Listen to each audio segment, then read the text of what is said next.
বিশ্বাস নাই করিয়া দেখো বেহেশত আর দোজখ সাত, বিশ্বাস নাই মরিয়া দেখো। তো আয়াতের ব্যাখ্যায় তাফসীর ইবনে কাসির থেকে বলছে, তাফসীরকাররা লিখেছেন যদি কেউ সৎ কর্ম করে, ভালো কর্ম করে, এই ভালো কর্মের ফলাফল হলো জান্নাত। সুবহানাল্লাহ বলেন। আর যদি কেউ মন্দ কৃতকর্ম করে, খারাপ কৃতকর্ম করে, বাজে কৃতকর্ম করে, এর ফলাফল হলো জাহান্নাম। তাহলে এদিকে ভালো কর্মের ফলাফল জান্নাত আর মন্দ কর্মের ফলাফল জাহান্নাম। কি কথা বোঝা যায়? রাগ করবেন না তো ইনশাআল্লাহ। এবার চলেন আমি কথাগুলো ভেঙে ভেঙে বলবো। এ ভাই কি কেন কিসে 12টা বাচ্চা নিজের জবানের দাম ঠিক রাখা লাগবে। ওয়াদা ভঙ্গ করা কিসের লক্ষ্য? আপনার ফাইজলামি করবেন না, খবরদার। আর যদি উঠে যান আমি 30 সেকেন্ড চোখ বন্ধ করে চলে যাব। কয়জন যাবেন? যান। ওরা বসা করলে পরিবেশ নষ্ট হয়। 1 ঘন্টা পেশাব আটকাইতে পারেন আপনি পুরুষ, পেশাব লাগবে ঝিনাই তো পেশাব করবেন যা যশো, তাহলে মোটামুটি চলে। কথা বল।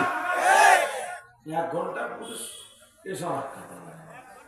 আমি রংপুরে ওয়াজ করলাম, এক বিশ্বাস করে ভাতিজা তুমি ওয়াজ করো, পেশাব লাগলে রঙিন পেশাব চাচা, তাহলে তো চাইছি খেপে যাবে। কয় না হুজুর এমন ওয়াজ ধরছে, ওটার কায়দা ছিল না, জাগাতি কাম শেষ।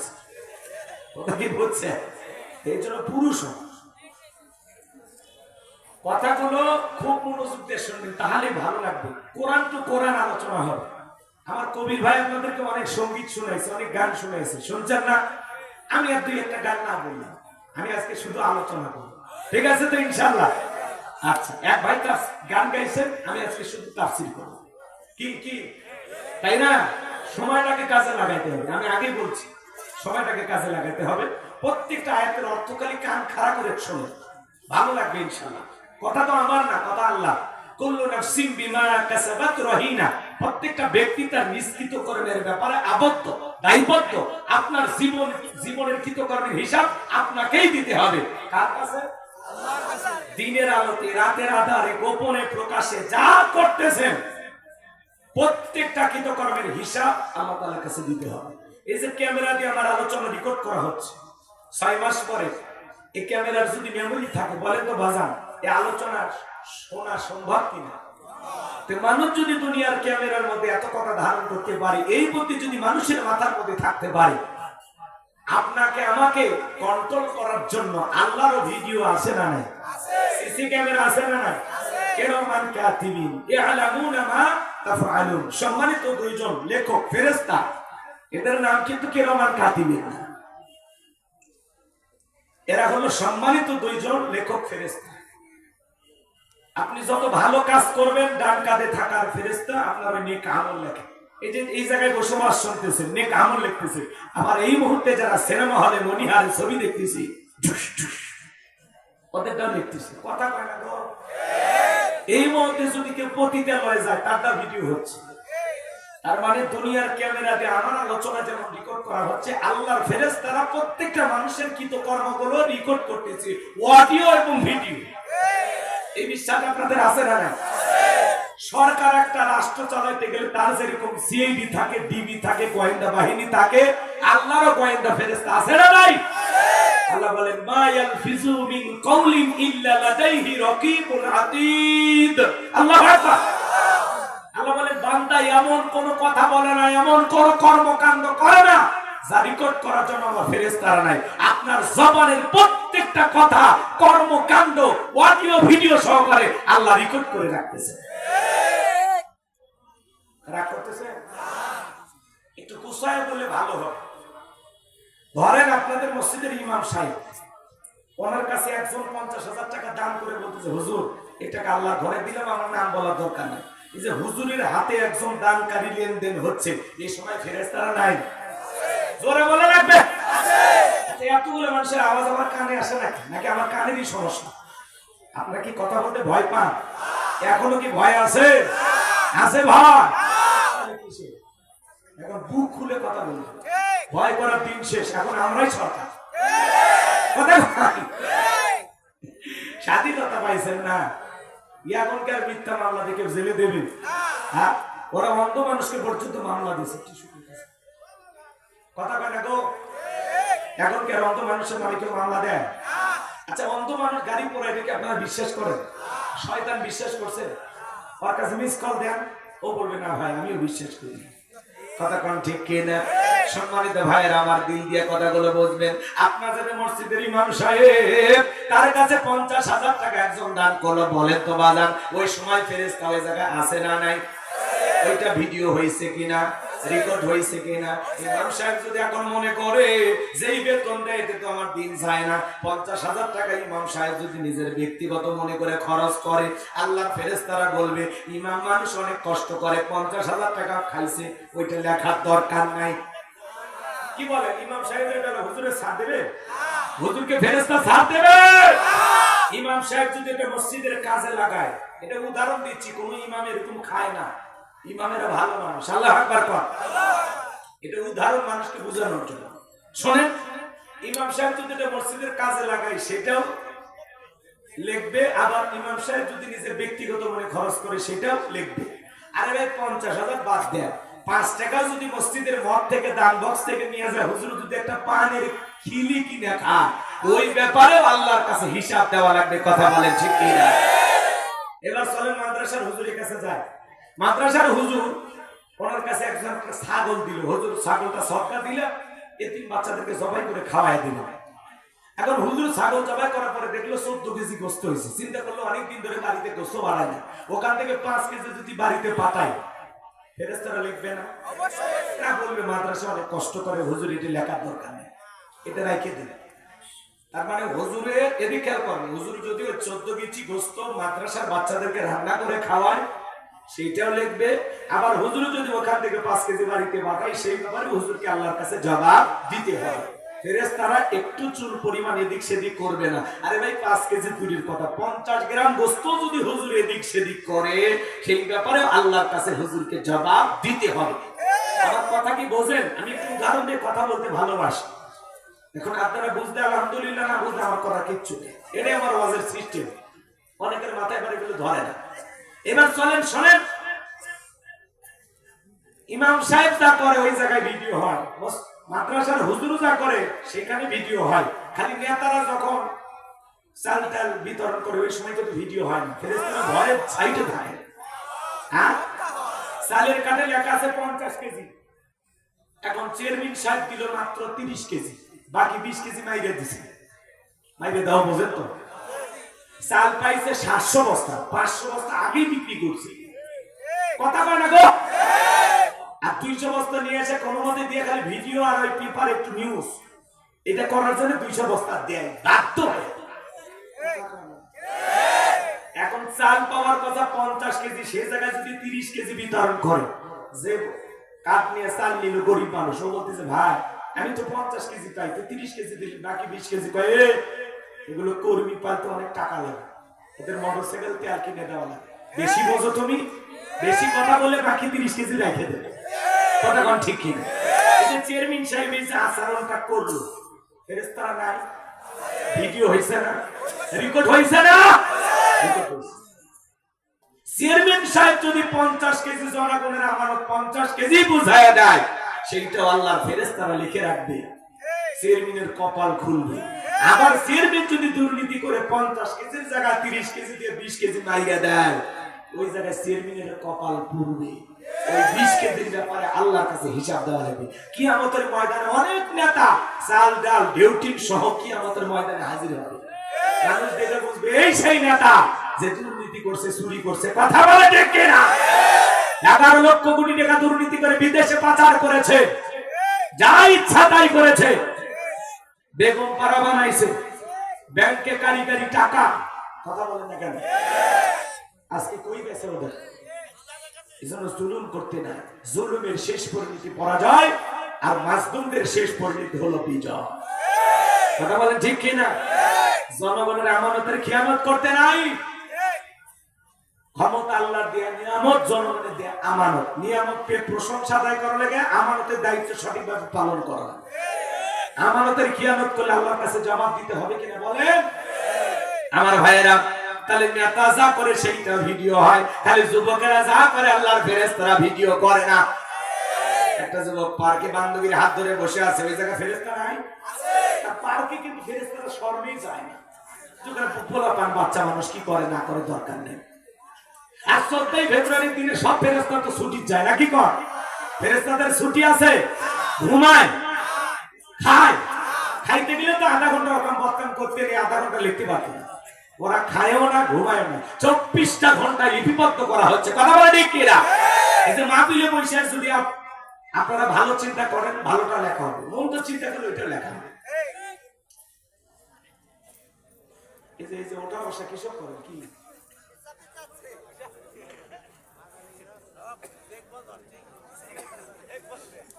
আচ্ছা, তাফসীর বোঝেন?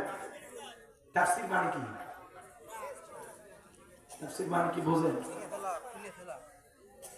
আমি আপনাদেরকে একটা আয়াত তেলাওয়াত করে এটা একেবারে খুলে স্পষ্ট করে একটা সহি ধারণা আপনাদের মাথার ভিতরে ঢুকাবো। কথা কি বুঝতে পারতেছেন? শুধু আয়াত তেলাওয়াত করলাম আর বললাম তা তো বুঝবেন না। ওই আয়াত প্রসঙ্গে যে কথাগুলো আপনাদেরকে যত সহজ ভাবে আপনাদের মাথার ভিতরে ঢুকানো যায় সেই চেষ্টাটা আমি করতেছি। তাফসীরের কোনো মাহফিল লিখবেন আবার ঘটনা কাহিনী শুনতে তো হবে। ঘটনা যদি আসে আয়াত প্রসঙ্গে সেটা আমি বলবো। এই জায়গায় আল্লাহ তাআলা বলতেছেন কুল্লু নাফসিন বিমা কাসাবাত রহিনা, প্রত্যেকটা ব্যক্তি তার নিষ্কৃত কর্মের ব্যাপারে আবদ্ধ। এই আবদ্ধ আপনি আমি জীবনে যা যা কর্মকাণ্ড করতেছি, দিনের আলোতে রাতের আধারে গোপনে প্রকাশ্যে, এই জিনিসগুলো আমি ভেঙে বলতেছি। ইমামের কথা বলতেছি, মুতামিমের কথা বলতেছি, যুবকদের কথা বলতেছি, নেতাদের কথা বলতেছি। তার মানে এই দুনিয়ার জীবনে আমরা যে যা করতেছি প্রত্যেকটা অডিও ভিডিও আল্লাহর কাছে আছে, সব লিপিবদ্ধ করা হচ্ছে। কথা বলেন ঠিক? এই কথাগুলো ভেঙে আপনাদেরকে বলতেছি। কোন যুবক যদি পার্কে বসে হাত ধরে থাকে বান্ধবীর, বলেন ফেরেশতারা লিখবে না? এ যুবক মনে করে না জঙ্গল প্রেম করার জন্য মঙ্গল, জঙ্গলে কেউ না দেখলে একজন দেখেন তিনি কি? আরো জোরে বলেন কে? আমার ভাইয়েরা, তার মানে যুবকেরা যা করে লিপিবদ্ধ করা হয়। বাসর ঘরে যুবক দিন মোহর ফাঁকি দেয়। আপনাদের এলাকায় আছে কিনা জানি না, 1000 টাকার মোহরানা ধার্য করা হয়। 1000 টাকার মোহরানা। ছেলের নাম আবুল, দিয়েছে একটা নাকের ফুল, 1000 টাকা দাম, বলেছে কবুল। জীবন পুরোটাই ভুল, 99,000 টাকা বাকি, জনম দেবে ফাঁকি। বিয়ে করে বাসর ঘরে যুবক বসে আছে সোফায়, মেয়ে বসে আছে খাটে। আপনাদের এলাকায় এই শুনুন ভালো, আপনাদের এলাকায় বিয়ে শাদী হয়? যারা মোহরানা স্ত্রীকে দেওয়া নফল না ফরজ? ফরজ। প্রত্যেকটা পুরুষের দায়িত্ব তার স্ত্রীর মোহরানা পরিশোধ করা। মোহরানা পাওয়া নারীর অধিকার, আর এই অধিকার প্রতিষ্ঠিত করার দায়িত্ব পুরুষের। কথা বলে ঠিক কিনা? আর নাকে রুমাল দিয়ে আপনি বিয়ে করতে গেছেন, তার মানে ধান্দা মোহরানা ফাঁকি দিবে। মোহরানা দেওয়া তো দূরের কথা, উল্টো শ্বশুর বাড়ি চাঁদাবাজি করে যৌতুক নেয় 1 লাখ, 1.5 লাখ, 2 লাখ টাকা। যারা যৌতুক নেয় এরা ছোট লোক। এরা কি ছোট লোক? কাঁচা পায়খানা খাওয়া যেমন হারাম, কন্যা পক্ষের কাছে জোর করে যৌতুক দাবি করা তেমনি হারাম। যৌতুক না খাবে ওটা খাবে, তা তো খাবে। আপনাদের এলাকায় আছে কিনা জানি না, এই এলাকার ছেলেরা অবশ্য যৌতুক নেয় না। এই যুবক তোদের পায়ে হাতে অনুরোধ করি, খবরদার। একটা মা বাবা 16 বছর 18 বছর একটা মেয়ে লালন পালন করে কলিজা ছিঁড়ে তোর হাতে ধরায় দিল, কেমনে পারিস সে শ্বশুর বাড়ির উপরে জুলুম করে যৌতুক নিতে? কথা বলো। এক ছেলে বউরে পিটাইতেছে, মানুষকে কেন পিটাও? পিটাবো না। এই বেহায়া নারীর বাবা 1.5 লাখ টাকা যৌতুক দেওয়ার কথা, 1 লাখ টাকা দিয়েছে, আমি এখনো 50,000 টাকা পাই, শ্বশুর বাড়ির থেকে মনে হাল খাতা টাকা পাই। এরকম যুবক আছে না নাই? যারা যৌতুকের জন্য বউরে পিটায়, যৌতুকের জন্য শ্বশুর বাড়িতে জুলুম করে, এরা হলো ছোট লোক। এরা হলো কি বলে? ছোট লোক। আপনাদের এলাকায় যারা যৌতুক নিয়ে বিয়ে করেছেন, এখন সবাই আছে রে যুবক, যৌতুকের টাকা শ্বশুর বাড়িতে ফেরত দিয়ে আসো।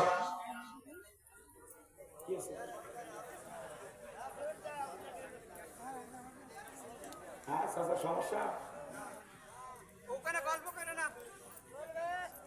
যৌতুক নেওয়া করলে সমস্যা নাকি? এগুলোরও ঝামেলা আছে। এক মাহফিলে গেলাম, হুজুর কি ওয়াজ করবেন? আমি বলি ভাই অবস্থা খারাপ, আপনারাই বলেন যেটা করলে ভালো হয়।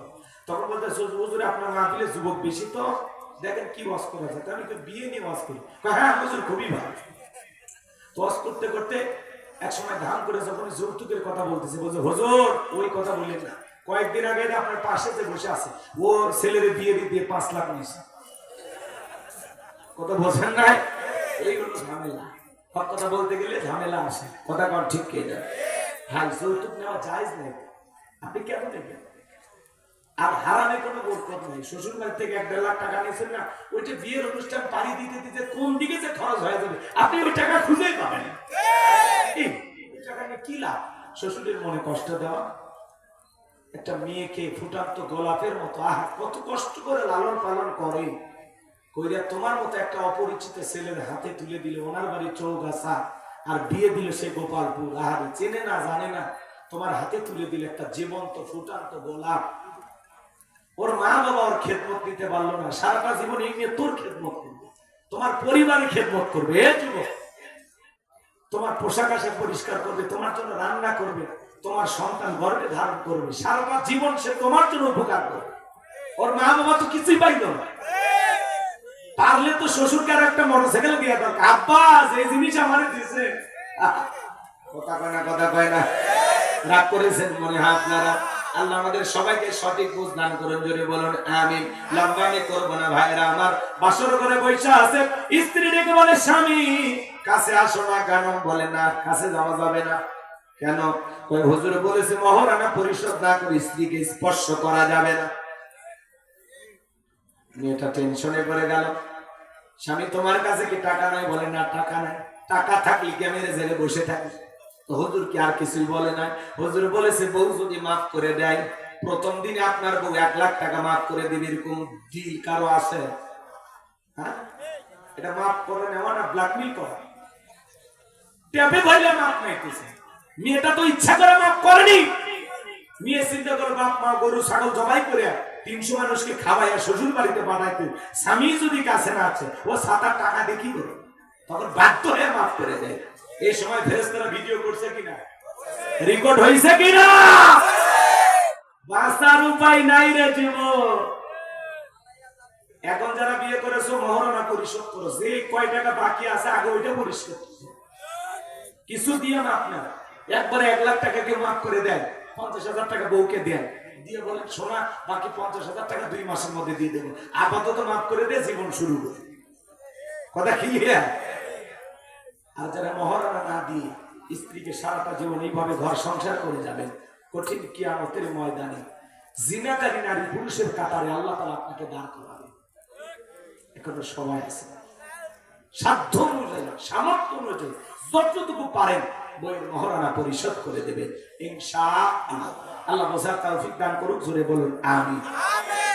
আল্লাহ রাব্বুল আলামিন বলেন কুল্লু নাফসিম বিমা কাসাবাত রাহিনা। প্রত্যেকটা ব্যক্তি তার নিষ্কৃত কর্মের ব্যাপারে আবদ্ধ থাকবে। আপনার জীবনের কৃত কর্মের হিসাব আপনাকে দেয়া লাগবে। খাদ্যে ভেজাল দিলে হিসাব দেওয়া লাগবে, দুধে পানি মিশাইলে হিসাব দেওয়া লাগবে, জমির আল ঠেললে হিসাব দেওয়া লাগবে। এক ছেলেকে কম দিবেন, আর এক ছেলেকে বেশি দিবেন, ছেলেরে বেশি দিবেন, মেয়েরে কম দিবেন, আল্লাহর কাছে হিসাব দেওয়া লাগবে। কথা কর। আরো কত সমস্যা সমাজে আছে বাজার, কয়টা কথা বলবো, বলতে গেলে তো সারা রাত চলে যাবে, অত কথা বলার সময় নাই। আমার ভাইয়েরা, যার অন্তরে আল্লাহর ভয় আছে, খাদ্যে ভেজাল দেওয়া যাবে না, ওজনে কম দেওয়া যাবে না, দুধে পানি মেশানো যাবে না, সুদ খাওয়া যাবে না, ঘুষ খাওয়া যাবে না, মা বাবাকে কষ্ট দেওয়া যাবে না, বিবির হক নষ্ট করা যাবে না, ছেলে মেয়ের হক নষ্ট করা যাবে না, পাড়া প্রতিবেশীর সাথে খারাপ আচরণ করা যাবে না। ঠিক কিনা? দিল দিয়া কথাগুলো অনুধাবন করবেন। 3 বার হজ করছে, ট্রিপল হাজি, এরপরে জমির আল কাটে জমি বানায়, এমন কায়দায় জমির আল কাটে মনে হয় ফুল সিরাত বানাইছে। আছে না নাই? হজে যাওয়ার আগে ছেলেদের বেশি বেশি সম্পত্তি দিয়া মেয়েরে ঠকায় বলে মা খানায় খাবার গিলাপ ধরে তোর জন্য দোয়া করবো। ওরে হাজি বাবা, এখনই হয়েছিস স্বাস্থ্য পাজি, আগে মেয়ের হক বুঝে দে, তারপরে হজ করতে যা। আর মেয়ের হক ফাঁকি দিয়া খানাই কাবার গিলাপ ধরে দোয়া করলে ওই হজ বাংলাদেশের বিমানবন্দর পার হবে না। আগে হক বুঝে দে। মেয়ে পাবে 2 বিঘা, দেয় 5 শতক। হক বুঝে দেন, আগে হক বুঝে দেন, হজ পরে। কি বাজি কথা কর। আপনাদের এলাকা অবশ্য এরকম নাই। মাথায় মুখে দাড়ি টুপি সুদের টাকা লেনদেন করে। আপনার তো লজ্জা হওয়া উচিত। আল্লাহ হেদায়েত দান করুন। আমি আমার বিশ্বাস জিনাই দহে কেউ সুখ খায় না। এদিকের মানুষ আল্লাহর ওয়ালি নাই নাই। তাহলে আপনি যে যা করতেছেন শোনেন যুবক, 14 ফেব্রুয়ারিতে কার ওন্না ধরে টান দিয়েছিস ভিডিও কিন্তু আল্লাহর ফেরেশতারা করে রাখছে, হিসাব দেওয়ার জন্য রেডি থাকো। কথা কা কার পিছনে গোলাপ ফুল নিয়ে ঘোরাঘুরি করেছিস ফেরেশতারা ভিডিও করে রাখছে। আল্লাহর কাছে জবাব দিতে হবে। প্রথম আয়াতের আরো অনেক কথা আছে, আপনারা জবাব দিচ্ছেন কমের জন্য পরের আয়াতে চলে গেলেন, কষ্ট হয়। আল্লাহ রাব্বুল আলামিন বলেন ইল্লা আসহাবাল ইয়ামিন, ডান পাশে যারা থাকবে তারা নিরাপদ। সুবহানাল্লাহ বলেন, আরেকটু জোরে বলেন সুবহানাল্লাহ। আর আল্লাহ রাব্বুল আলামিন বলেন ওয়া কুনতুম আজওয়াদান সালাসা ফা আসহাবুল মাইমানাতি মা আসহাবুল মাইমানা ওয়া আসহাবুল মাশআমাতি মা আসহাবুল মাশআমা ওয়াস সাবিকুনাস সাবিকুন উলাইকাল মুকাররাবুন। সূরা ওয়াকিয়ার ভিতরে আল্লাহ পাক জানিয়ে দিলেন কিয়ামতের ময়দানে আল্লাহ তাআলা মানুষকে 3 শ্রেণীতে ভাগ করবে। এর মধ্যে যারা ডানপন্থী তারা হবে জান্নাতি। সুবহানাল্লাহ বলে। ডান পাশে যারা থাকবে তারা হবে নিরাপদ। এজন্য আল্লাহ রাব্বুল আলামিন বলেন ইল্লা আসহাবাল ইয়ামিন ফি জান্নাতি ইয়াতাসাআলুন। আল্লাহ বলেন ডান পাশে যারা থাকবে তারা যাবে জান্নাতের বাগানে। সুবহানাল্লাহ বলেন। তারা জান্নাতের বাগানে প্রবেশ করবে। একজন জান্নাতি আরেকজন জান্নাতীর সাথে পরস্পরে গল্পে লিপ্ত হবে। ফি জান্নাতি ইয়াতাসাআলুন, তারা প্রবেশ করবে জান্নাতের বাগানে এবং জান্নাতি একজন জান্নাতি আরেকজন জান্নাতীর সাথে পরস্পরে গল্পে লিপ্ত হবে। বলুন সুবহানাল্লাহ। আমি আজকের মাহফিলের সভাপতি দোয়া করলাম আল্লাহ মুহিবুল আলম বিপু সাহেব, আল্লাহ বলেন সভাপতিকে যেই জান্নাত দেবেন আল্লাহ ওই একই জান্নাতে আমারও কবুল করবেন। আল্লাহ যদি কবুল করে তাহলে জান্নাতের ভিতরে দুইজনের দেখা হয় না। উনি তখন বলে আপনি তো আমার এলাকায় বাস করতে গেছিলেন। হ্যাঁ, ওই আপনি ওই মাহফিলে সভাপতি ছিলেন। তাসের দুইজনে গল্প করি জান্নাতের বাগানে ভিআইপি চেয়ারে সভাপতি আর প্রধান বক্তা দুইজন মিলে গল্প করে। সুবহানাল্লাহ। কালকে বলে হয় আমি দোয়া করলাম আল্লাহ আজকের মাহফিলে যত মানুষ আলোচনা শুনতেছে আল্লাহ সবাইকে আমাদের সবাইকে আপনি একই জান্নাতে কবুল করেন। জোরে বলেন আমিন। আল্লাহ যদি কবুল করে তাহলে জান্নাতের ভিতরে একে অপরকে দেখে আমরা কি করতে পারবো, চিনতে পারবো। আর চিনার পরে কি হয়, গল্প হয়। সুবহানাল্লাহ। আল্লাহ তাআলা সেই কথা বলতেছেন ফি জান্নাতি ইয়াতাসাআলুন, তারা জান্নাতের বাগানে প্রবেশ করবে, একে অপরের সাথে পরস্পরে গল্পে লিপ্ত হবে। সুবহানাল্লাহ। জান্নাতীরা গল্প করে শোনেন, এই কথা শুনে তো অনেকের মন খারাপ হতে পারে। হ্যাঁ হুজুর দোয়া করলে জান্নাত কতই সহজ। মুসা নবী আল্লাহকে দেখে বলে আল্লাহ আমারে কি আপনি জান্নাত দেবেন? আল্লাহ বলে নবী মানুষ কেন জান্নাত দেবেন? অবশ্যই দেব। সুবহানাল্লাহ। নবী মুসা দেখে বলে আল্লাহ আমার জানতে বড় ইচ্ছা হয় জান্নাতে আমার প্রতিবেশী কি হবে, কারণ প্রতিবেশী যদি ভালো হয় বসবাস করে শান্তি পাওয়া যায়। কথা কোন ঠিক কি না? আমাদের সমাজে দেখেন না, এক প্রতিবেশী আর এক প্রতিবেশীর সাথে ঝগড়া কইরা যাতায়াতের রাস্তা বন্ধ করে দেয়। আমার সাথে ঝগড়া করে আমার বুকের উপর দিয়ে হাঁটে যাবি, রাস্তা বন্ধ করে দিলাম, এখন মাথার উপর দিয়ে হাঁট। সামান্য জায়গার বড়াই করে হারি কপাল পরামর্শ করল। এই জায়গার মালিক কে আপনি? এ কথা বল না কে? এই জায়গার মালিক আপনি? এক জেলা বাস করতে গেলাম বলে হুজুর এইদিকে আমার বড়াব্বা, এইদিকে আমার চাচা, এইদিকে আমার বাবা, এই এলাকাতে সব জায়গা আমাদের, আমাদের আর কারো জায়গা না। আমি তখন বললাম সব আপনাদের, সব। তখন বলছে হুজুর বুঝতে পারতে আপনি কি বলতেছে, বুঝতে পারছি, চলেন। এই কথা বলে 1 মিনিট হাঁটেন, আপনার দেখাচ্ছি এই যে এলাকাতে আল্লাহর জায়গা আছে। আমি তখন হাঁটে 1 মিনিট পরে যা দেখি সুন্দর একটা মসজিদ। তখন বলতেছে হুজুর এই এলাকাতে আল্লাহর কোনো জায়গায় নাই, এই 10 শতক আমরা আল্লাহ দিচ্ছি, দিয়ে মসজিদ বানাচ্ছি। কথা কয় না, কথা কয় না। এরকম মুসলমান আছে না? না, আচ্ছা মসজিদ যে জায়গায় হয়েছে ওই জায়গার মালিক কি? ওর বাড়িটা যে জায়গায় ওই জায়গার মালিক কি? এই যে মাহফিল যে জায়গায় হচ্ছে এই জায়গার মালিক কি? তাহলে আপনি যে একটা মানুষের যাতায়াতের রাস্তা বন্ধ করে দিলেন, মুসলমান আরো রাস্তায় যদি কোনো কাটা পাথর ইট পড়ে থাকে এটা টান দিলে সব পাওয়া যায়, আর আমি যদি আর এক মুসলমানের যাতায়াতের রাস্তা বন্ধ করে দিই সব হবে না গুনাহ হবে? আপনি 5 ওয়াক্ত নামাজে মাথা মতো করে কপাল কালো করে লাভ আছে? চরিত্র ঠিক করেন, ব্যবহার ঠিক করেন, কথা কোন ঠিক করেন। মানুষ লাগে নামাজ পড়ে আবার মানুষের যাতায়াতের রাস্তা বন্ধ করে দিয়ে হিংসার ঠেলায় একটু পানি নামে বাড়ির ধার দিয়া রাস্তার মধ্যে গর্ত করে দিচ্ছে। আমার বাড়ির ধার দিয়ে আমি পানি নামতে দেব না। মহেশপুর এলে টুকিটাকি ঝামেলা হয় না, না এলাকা হয় না, নাই না এলাকা নাই, ওটা আমি আমার এলাকার কথা বলতেছি। এলাকার কথা বলে মার খাবো নাকি? হইলে মাইনে নেন, তাহলে বুঝে দেবেন বাস্তবে মিলে যাচ্ছে। আর কে মারবে না?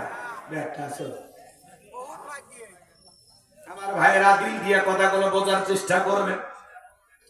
আমি গুনাহগার যে কথা বলে যাই, আল্লাহ নবী মুসা আলাইহিস সালাম ডেকে বলেন, আল্লাহ জান্নাতে আমার প্রতিবেশী কে হবে আমি জানতে চাই।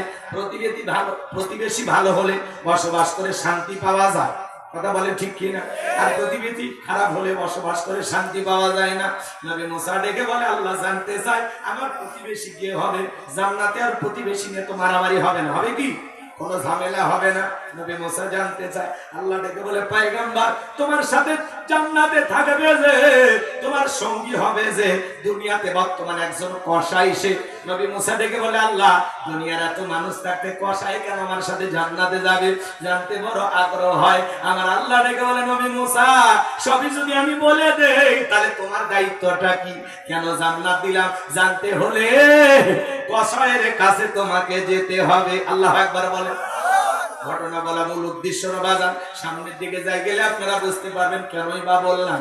নবী মুসা এবার ওই বাজারে চলে গেল, কসাই সুন্দর করে গোশত বিক্রি করে বাড়ির পথে রওনা করেছেন। আল্লাহ নবী মুসা আলাইহিস সালাম ডেকে বলে, কসাই রে আমি যদি তোমার বাড়ি মেহমান হয় তোমার কি কোনো আপত্তি আছে? বলে না। এইবার নবী মুসাকে সঙ্গে নিয়ে কসাই তার বাড়িতে চলে গেলেন।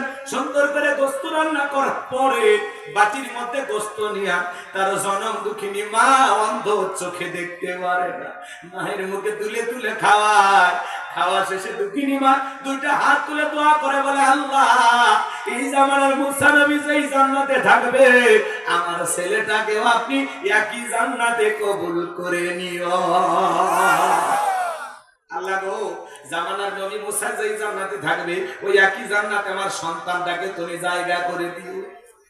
মহিলা দোয়া করলেন, ছেলেটা নবী মুসার কাছে চলে আসলেন, ডেকে বলে, যুবক একজন মহিলা দোয়া করলো, কে?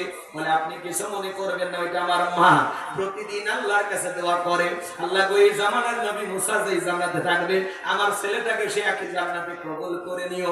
আপনি বলেন কই জামানার নবী মুসা আর কই আমার মতো সামান্য কসাই আল্লাহকে এই দোয়া কখনো কবুল করতে পারে? নবী মুসা ডেকে বলে, কসাই রে আমি হলাম জামানার নবী মুসা, আর তোমার মায়ের দোয়া আল্লাহ কবুল করেছেন। আমি যেই জান্নাতে থাকবো সেই জান্নাতের পাশের ফ্ল্যাটে আল্লাহ তোমাকে থাকার জায়গা করে দেবে। তোমার মায়ের দোয়া কবুল হয়েছে, মায়ের দোয়ার কারণে সন্তান জান্নাতি হয়ে গেল নবী মুসার সাথে। সেই মায়ের সাথে ভালো ব্যবহার করার দরকার আছে না নাই? আপনাদের মা বাবা আছে না নাই? আজকে সমাজের সবচাইতে বেশি অবহেলিত হলো মা বাবা, সন্তানরা যারা লাঞ্ছনা গঞ্চনার শিকার হলো মা বাবা। কথা কন, কথা কন। এই জন্য আল্লাহ বলেন, ক্বাদা রাব্বুকা আল্লা তা'বুদু ইল্লা ইয়্যাহু ওয়া বিল ওয়ালিদাইনি ইহসানা।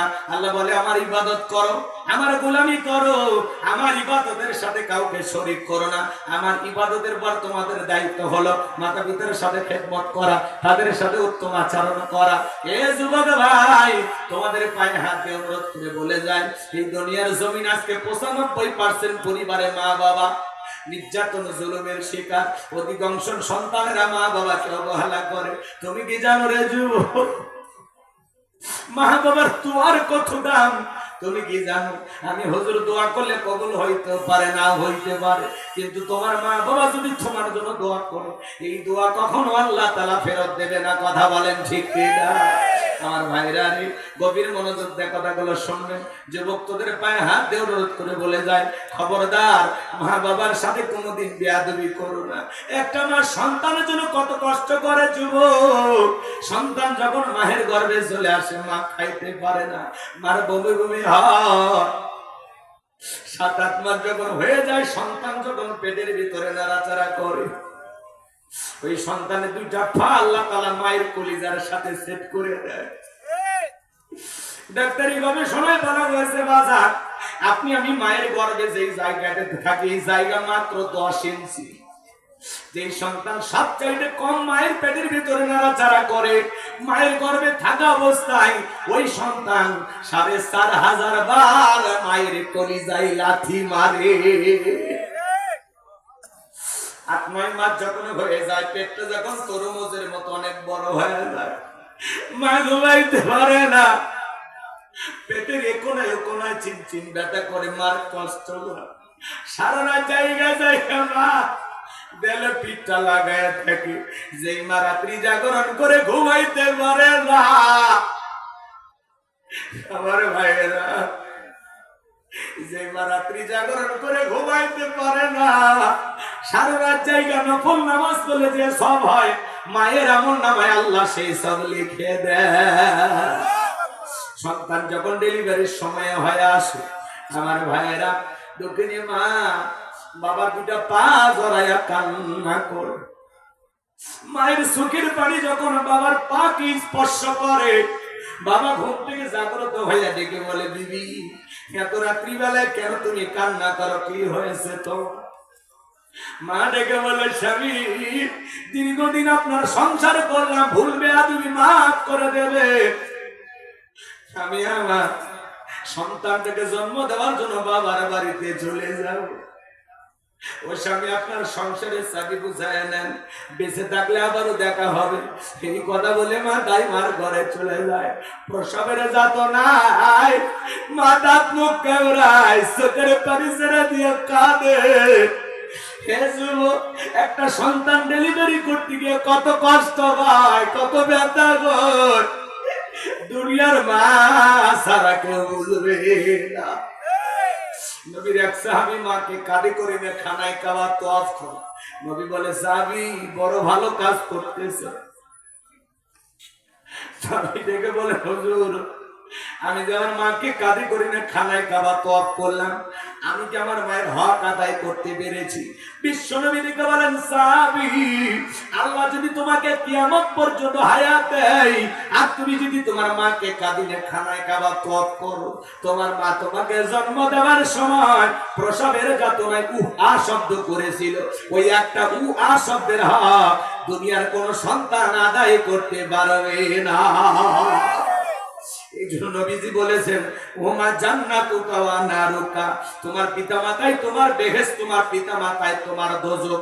যুবক রে, যারা মা বাবার মনে কষ্ট দিয়া বাড়ি থেকে তাড়ায়া দেয়, বৃদ্ধাশ্রমে পাঠাইয়া দেয়, ও মা বাবাকে তাড়ায়া দেয় নাই, নিজের ভাগ্য থেকে জান্নাত তাড়িয়ে দিয়েছে। যত বড় ইমাম হন, বক্তা হন, শিক্ষিত মানুষ হন, যদি মা বাবার মনে কষ্ট দিয়ে থাকেন, ছাড় পাওয়ার সুযোগ নেই। একটা 2013 সালে পত্রিকা একটা কলম পড়েছিলাম বিশ্ব মা দিবস উপলক্ষে। ছেলেটার নাম ছিল আব্দুল মালেক। ছোটবেলায় চোখে দেখতে পারতো না, চোখ দিয়ে ঝাপসা ঝাপসা দেখতো, চোখ দিয়ে পুষ পড়তো, পানি পড়তো। দুঃখিনী মা সন্তানটাকে ডাক্তারের কাছে নিয়ে গেল। ডাক্তার চোখটা পরীক্ষা নিরীক্ষা করে বলে, আপা আপনার ছেলের যে অবস্থা, চোখটা অপারেশন করা ছাড়া ভালো হওয়ার কোনো সম্ভব নাই। এমন একটা অ্যামাউন্টের কথা বললেন। মহিলা কাঁদে আর দেখে বলে, ডাক্তার ভাই এত টাকা পাবো কোথায়? ছেলের তো বাবা নাই, ছেলে যদি বড় হয়ে অন্ধ হয়ে যায়, স্বামীরেও হারাইলাম, সন্তান বড় হয়ে অন্ধ হলো, তাহলে আমার জীবনের কি বা হলো? ও ডাক্তার ভাই, আমি যদি 2টা চোখ আমার ছেলেকে দিয়ে দেই, তাহলে আমার ছেলে চোখে দেখতে পারবে কিনা? বলে, আপায়ও সম্ভব। আমার ভাইয়েরা, দিল দিয়ে কথাগুলো বোঝার চেষ্টা করবেন। একবার দুঃখিনী মা সন্তানকে 2টা চোখ দান করে দিল। ছেলেটা আস্তে আস্তে বড় হয়, পরীক্ষা দেবে। মা দুধের গিলাস নিয়ে ছেলেটার রুমের ভিতরে প্রবেশ করেছে। ছেলেটা ডেকে বলে, মা বেশি বেশি তুমি আমার ঘরে ঢুকবা না, তোমার চোখ দিয়ে পুষ পরে, পানি পরে, মা তোমার চোখের রোগটা আমার চোখে পার হতে পারে। দক্ষিণী মা বুকটা ভাইটা যায়, মনে কষ্ট পায়, মনের দুঃখ মনে চেপে রাখে, সন্তানকে কোনো কিছু বলে না। ছেলেটা চাকরি, আমার ভাইরা পরীক্ষা দিয়ে ভালো রেজাল্ট করেছে, চাকরির সন্ধানে ঢাকায় চলে গেল, ঢাকায় গিয়ে চাকরি পাইছে, সুন্দরী মেয়ে দিকে বিবাহ করেছে, কিন্তু গ্রামের বাড়িতে দুঃখিনী মা পড়ে আছে, মায়ের আর কোনো খোঁজ খবর নাই না। বৃদ্ধ মা অসুস্থ হয়ে পড়ে গেছে, মনে হয় আর দুনিয়াতে বেশি দিন আমি বাঁচবো না। মা চিন্তা করলো, সেই ছেলেটার জন্য সোনার যৌবনটা নষ্ট করলাম, দুনিয়াতে এত কষ্ট করলাম, মরার আগে অন্তত একবার সেই ছেলের মুখটা দেখে আমি মরতে চাই। কি ভাই, আপনারা বড় অস্থির, এত অস্থির মন মানসিকতা নিয়ে মাহফিলে আসে। টিকটক দেখে 2-1 মিনিট গান শুনছেন না, হাসির কথা শুনছেন, শুনে মনে করছেন হুজুর মনে খালি ওগুলোই করে। আল্লাহ আল্লাহ, মাহফিল গুলো হেদায়েতের জন্য। যারা উঠে যাচ্ছে না তো মা বাবার সাথে ভালো সম্পর্ক আছে বলে আমার মনে হয়। হুজুর আমার মা বাবা যে খারাপ আপনি জানেন? মা বাবা যদি কাফেরে বেঈমানও হয় তবু তাদের সাথে খারাপ আচরণের কথা ইসলাম বলে। আপনার মা বাবা আপনারে ঠকাইলে সেই হিসাব মা বাবা দেবে, আপনি হিসাব নেওয়ার কি? আপনাকে আল্লাহ যে দায়িত্ব দিয়েছে, রব যে দায়িত্ব দিয়েছে সেটা ভালো। আল্লাহ কি বলেন?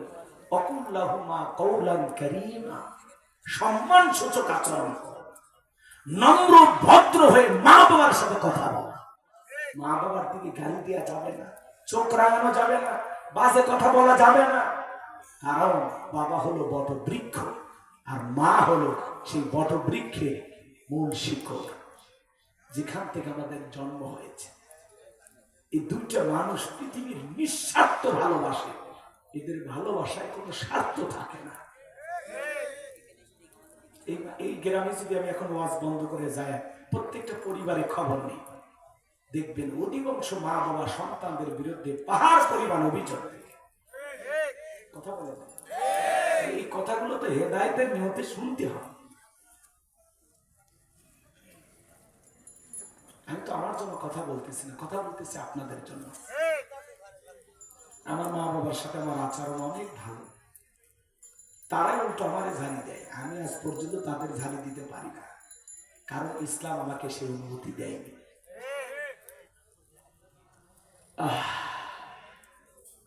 ছেলেটার মা তখন চিন্তা করলো, মরার আগে একবার ছেলেটাকে কি দেখতে চায়। বন্ধু বান্ধবের কাছ থেকে ঠিকানা নিয়ে ঢাকায় চলে গেল। দারোয়ানকে যখন পরিচয় দিয়েছে, দারোয়ান গেটটা খুলে দিয়েছে। দুঃখিনী মা যখন বাড়ির ভিতরে প্রবেশ করেছে, ছেলেটা মাকে দেখার পরে চলে আসে বাজার, দৌড়ে এসে বলে, মা কেন তুমি আমার শ্বশুর বাড়িতে এসেছো? মা যদি আমার স্ত্রী শাশুড়ি শ্বশুর দেখতে পারে, মা তোমার পরিচয়টা আমি দিতে পারবো না, তাড়াতাড়ি করে চলে যাও। এই কথা বলে দুঃখিনী মায়ের হাতে কিছু টাকা দিল। এই মুহূর্তে স্ত্রী চলে আসে, দেখে বলে, স্বামী কার সাথে কথা বলো? এই সেরা শাড়ি পরা মহিলাটা তোমার কে? ছেলেটা মায়ের পরিচয় গোপন করে বলে, এই মহিলাটা আমার গ্রামের বাড়ির কাজের মহিলা।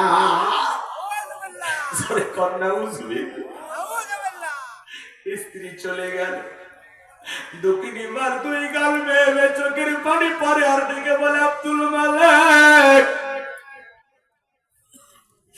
তোর বাবা যেদিন মারা গেছে আমি চাইলে অন্য জায়গায় বিয়ে করতে পারতাম, কিন্তু তোর মুখের দিকে তাকাইলে আমার আর দুনিয়ার কিছুই ভালো লাগতো না রে বাবা। আমি আমার যৌবনটাকে উপভোগ করার জন্য চাইলে আর একটা স্বামী ধরতে পারতাম, কিন্তু সে যদি তোর সন্তানের মতো আদর না করত, আমার কাছে ঘুমাইতে না দিত, সে যদি তোর সাথে খারাপ ব্যবহার করত, এটা দেখা সহ্য করার মতো শক্তি আমার না। এই জন্য আমি তোর মুখের দিকে তাকায়া মানুষের বাড়িতে চাকরের কাজ কইরা, চাকরানির কাজ কইরা তোর মুখে খাবার তুলে দিয়েছি, তোরে পড়াশোনা করাইছি, মাঝে মাঝে যখন অসুস্থ হইতিস রে বাবা, আমি মা সারা রাত জায়গা তোর সেবা করতাম, তাহাজ্জুদের জায়গা মাঝে চোখের পানি ছেড়ে দিয়ে কেঁদে কেঁদে আল্লাহকে বলতাম, আল্লাহ আমার হায়াত নিয়ে হলে আমার আব্দুল মালিককে তুমি বাঁচাইয়া রাখো। আজকে বইয়ের সামনে মারে চাকরানি বানা দিলি রে বাবা, এই প্রতিদান যদি তোর কাছে পাবো, এটা যদি আমি কখনো জানতাম, কোনদিন তোর কাছে মায়ের পরিচয় নিয়ে দাঁড়াইতাম না। এই নে তোর টাকা, তুই পকেটে রাখ বাবা, আমি মা তোর টাকা নিতে আসি নাই, আমি আসছিলাম জীবনের শেষবারের মতো তোর মুখটা দেখার জন্য। দেখার স্বাদ মিটে গেছে বাবা, ভালো থাক, সুখে থাক, বুক ভরা ব্যথা নিয়ে আমি মা চলে গেলাম, আর কোনদিন মায়ের পরিচয় নিয়ে তোর বাড়িতে আসবো না। এই কথা বলে জনম দুঃখিনী মা চলে গেল। অসুস্থ অবস্থায় বিনা চিকিৎসায় দুঃখিনী মা মারা গেল। এলাকার মানুষ ধৈর্য মারে দাফন করে দিল। কয়েক মাস পরে চাকরির প্রমোশনে এই ছেলেটা যখন এলাকায় আসছে, হঠাৎ করে মায়ের কথা মনে হয়ে গেছে। দরজায় ডাক দেয়, মা দরজা খোলো। দুঃখিনী মা দরজা খুলবে কিভাবে? আবার মা বলে ডাক দেয়। মা সেই খাঁচাই বসবাস করতো, খাঁচা আছে কিন্তু খাঁচার ভিতরে বসবাস করা মা নামের পাখি উড়াল দিয়েছে। পাশের বাড়ির চাষির ঘুম ভেঙে গেছে, কে বা তুমি? মা মা বলে ডাক দাও। দেখে বলে, চাষি আমার চেনো না?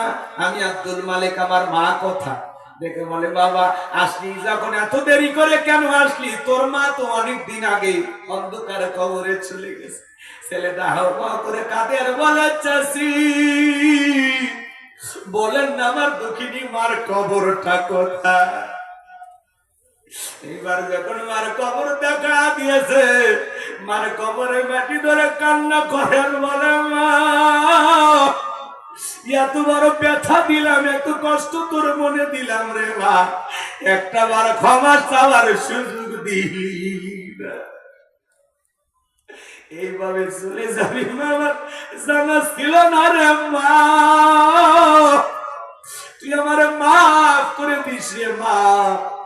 মায়ের কবরের মাটি ধরে হাওমাও করে কান্নাকাটি কর। চাচি ডেকে বলে, বাবা এইভাবে মা বলে কাঁদলে কি তোর মা কোনোদিন ফেরত আসবে?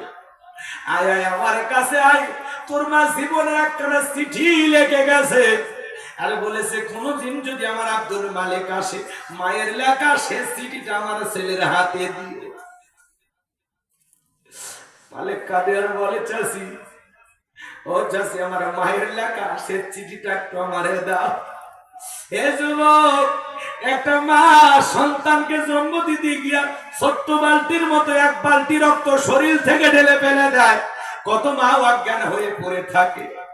কিছুক্ষণ পরে যখন জ্ঞান ফিরে পায়, ডেকে বলে, কই আমার সোনা মানিক আমার কোলে দাও। মা সন্তানকে কোলে নেয়, গালে মুখে চুমা খায় আর বলে, বাঁচা দাও, তোরে দেখার পরে সব কষ্ট আমি মা ভুলে গেলাম। মাঝে কত কষ্ট করে, 2-2.5 বছর বুকের দুধ পান করায়। মা বাবার ঋণ আপনি আমি কখনো শোধ করতে পারবো না। মা বাবার তুলনা তো কোনোদিন দুনিয়াতে এত কথা শেষ করা যাবে না। মা বাবা তুলনা কোনো কিছু দিয়ে পূর্ণ হবে না। মা বাবা আলাদা একটা নিয়ামত। হে যুবক, সেই মা বাবার মনে কখনো কষ্ট দেওয়া যাবে না। কোন কোন যুবক আছেন মাতা পিতার খেদমত করে তাদের দোয়া নিয়ে জান্নাতে যেতে চান? 2টা হাত তুলে দেখান। আল্লাহ আমাদের সবাইকে পিতা মাতার খেদমত করার তৌফিক দান করুন। জোরে বলুন আমিন। আর একটু জোরে বলেন আমিন। মা বাবার খেদমত করবেন তো ইনশাআল্লাহ? হাত নামান। হে যুবক, খবরদার খবরদার, মা বাবার মনে কষ্ট দিও না। আজকে তুমি তোমার মা বাবার সাথে যে আচরণ করবা, তোমার সন্তান বড় হয়ে তোমার সাথে একই আচরণ করবে।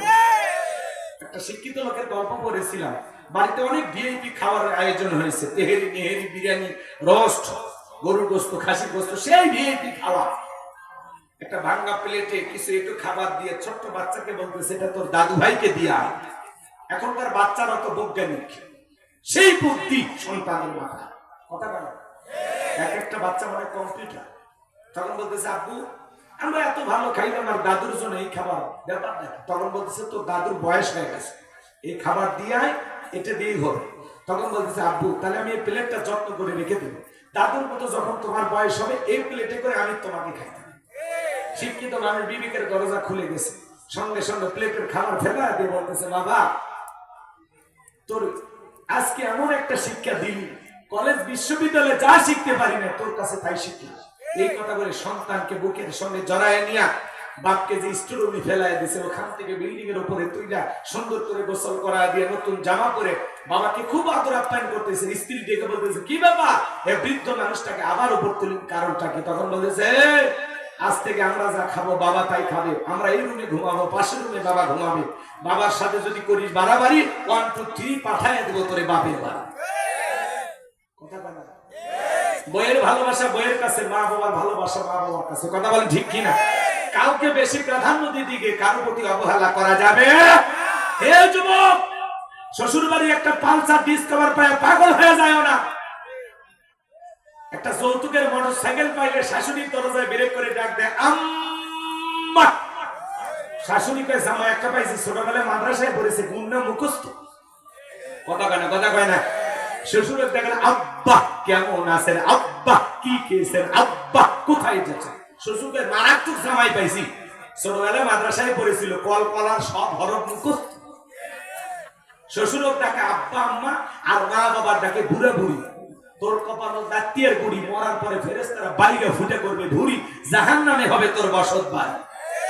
হে কপাল পোড়া যুবক, তোর মতো একটা যুবককে লালন পালন করতে গিয়ে 20 22 25 বছরে মা বাবা এরকম 5টা 10টা পালসারের টাকা তোর পিছনে খরচ করেছে। এ বেঈমান স্বার্থপর, ভুলে গেলি সেই মা বাবার অবদানের কথা।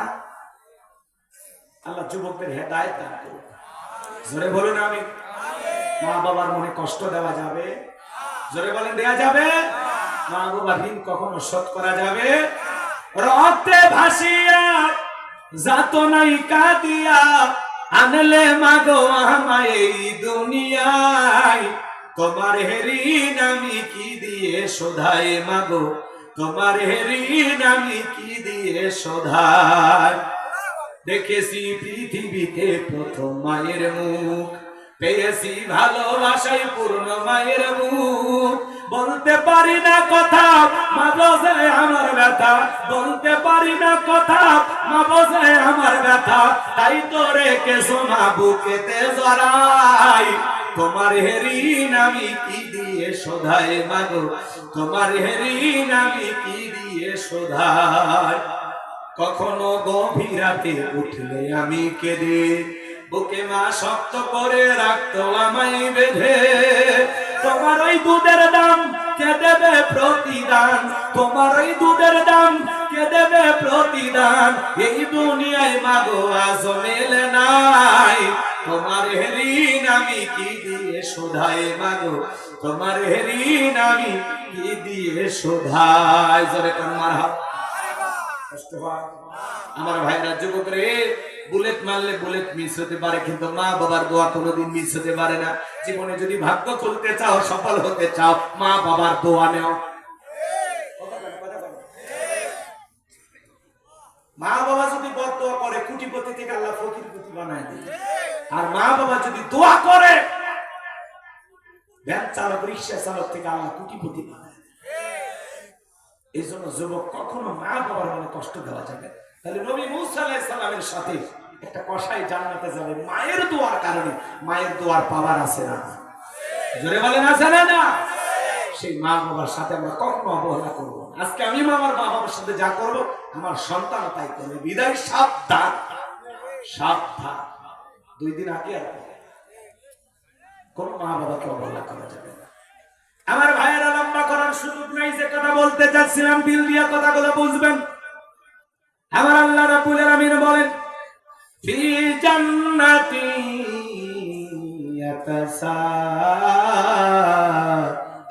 ইয়াতাসাআলুন।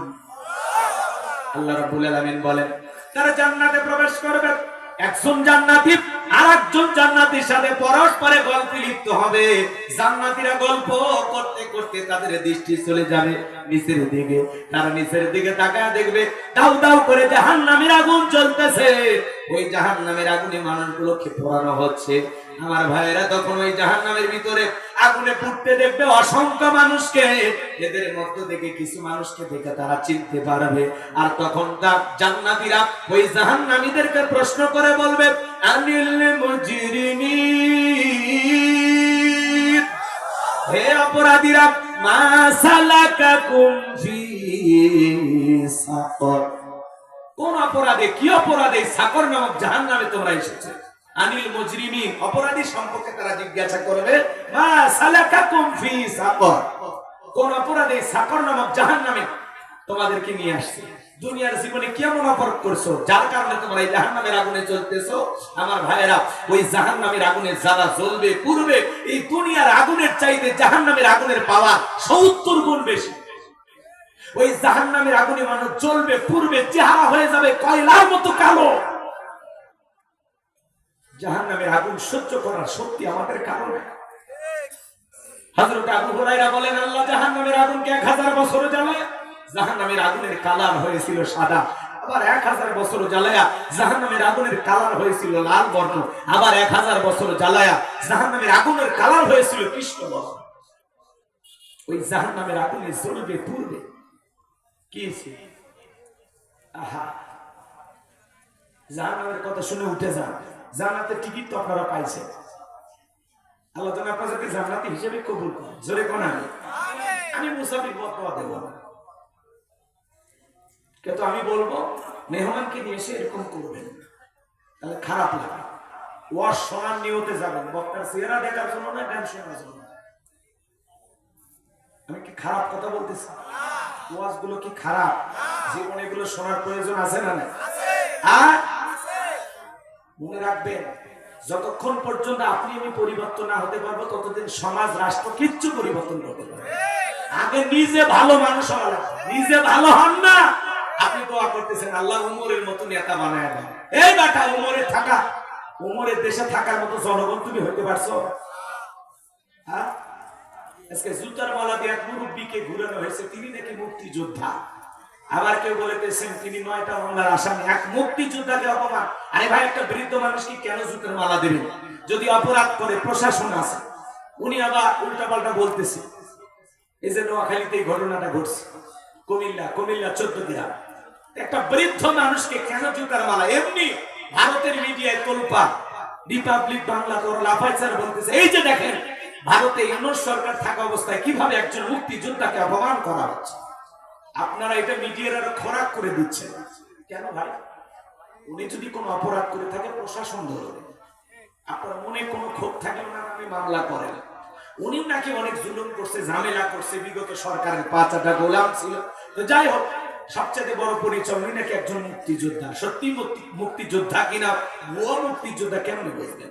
তাই বলে একটা মানুষকে, বৃদ্ধ মানুষকে জুতা পরায় কেন ঘুরাইলেন? এর পেছনে কি রহস্য? কারা এদেরকে ঘুরাইলো? এটা কোনো গভীর ষড়যন্ত্র কিনা বিষয়টা তদন্ত করে দেখার দরকার আছে না? আজকে সমাজে চতুর্দিকে অশান্তি, কোথাও শান্তি নাই। শান্তি পেতে হলে কোরআনের সমাজ কায়েম করা। সিদ্ধান্ত না রাখলে আগামীতে আর যাই হোক, কোন নারীকে দেশের প্রধানমন্ত্রী বানানো যাবে না। 16 বছর আমরা অনেক জুলুমের শিকার হয়েছি, কথা বল ঠিক কিনা?